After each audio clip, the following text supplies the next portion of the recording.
I've always been a very outdoor person. And I think as a child, I wasn't appreciating what I was seeing out of doors. We were surrounded by beauty everywhere, really, farms, countryside, moorland, etc. But I just loved being in it. And I don't suppose I realised why then. I mean, I see that much more now that I just can't wait ever to get out of Manchester and to get into countryside. But at the same time, I think, particularly during the pandemic, I have realised how much there is to see just on a perfectly ordinary walk.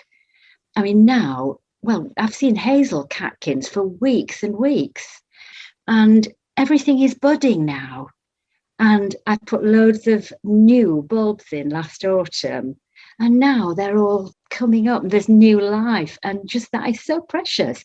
I think the pandemic has heightened that. It's heightened my appreciation of what's around me in nature and God's creation, really, and how he renews things.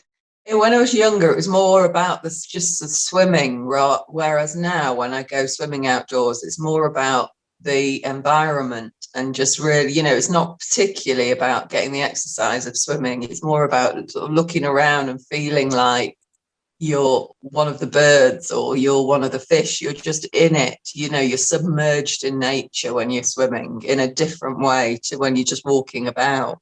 You're kind of in a different element. Yeah, it feels more immersive, definitely, when you're swimming, literally. I go to the park pretty close to me here at Fogland. If you get up quite early, like from 6, you'll notice the mist. The whole place is filled with mist. And if you happen to walk with it, it's as if you're climbing the clouds. And if you open your mouth, the mist come out as well and joins you, as if God is walking around you. I was well brought up by my mum not to drop litter.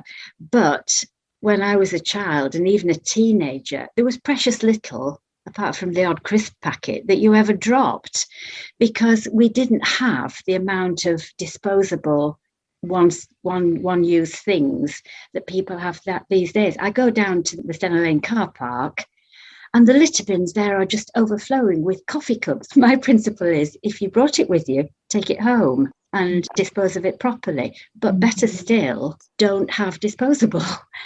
Maybe early 20s was that when we first all became aware to stop using CFCs and things. I think that was the first awareness I had, really, about the impact that people have on the environment. Before that, it was just a constant, the environment, and now it feels much more like something we have to take care of a lot more and be a lot more careful and thoughtful about with everything we do, We all know the way we live.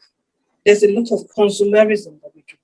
We just take everything, take anything that's there, and take it until it's almost gone, or till it's gone. Not to live in a world in which we care about what's around us. The more you find out, the more there is to find out. It's one of those things you can't kind of go back. It was almost a bit of a blissful ignorance before, wasn't it? We would just kind of blunder about in the environment and not think about it. I mean, for example, like the rhinoceros in Africa, they've been taking them off to China. Now they're going to finish. We wouldn't have them in the world anymore. And we'll just be talking about, we used to have this animal.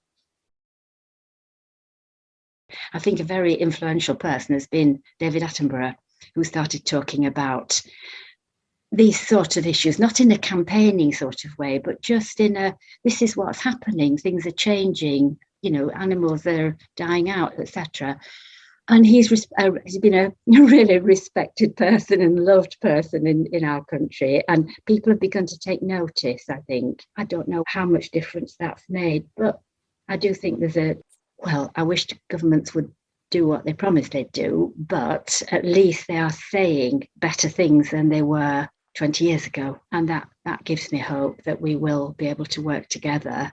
I don't think it's too little too late. I think we have to keep on with it and keep on finding out more about what we can do, recycling and shopping local and all of those things, those little things that do add up.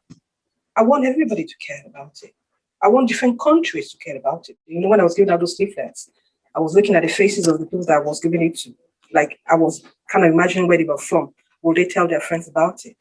Will they tell their children? And then their children will tell their friends.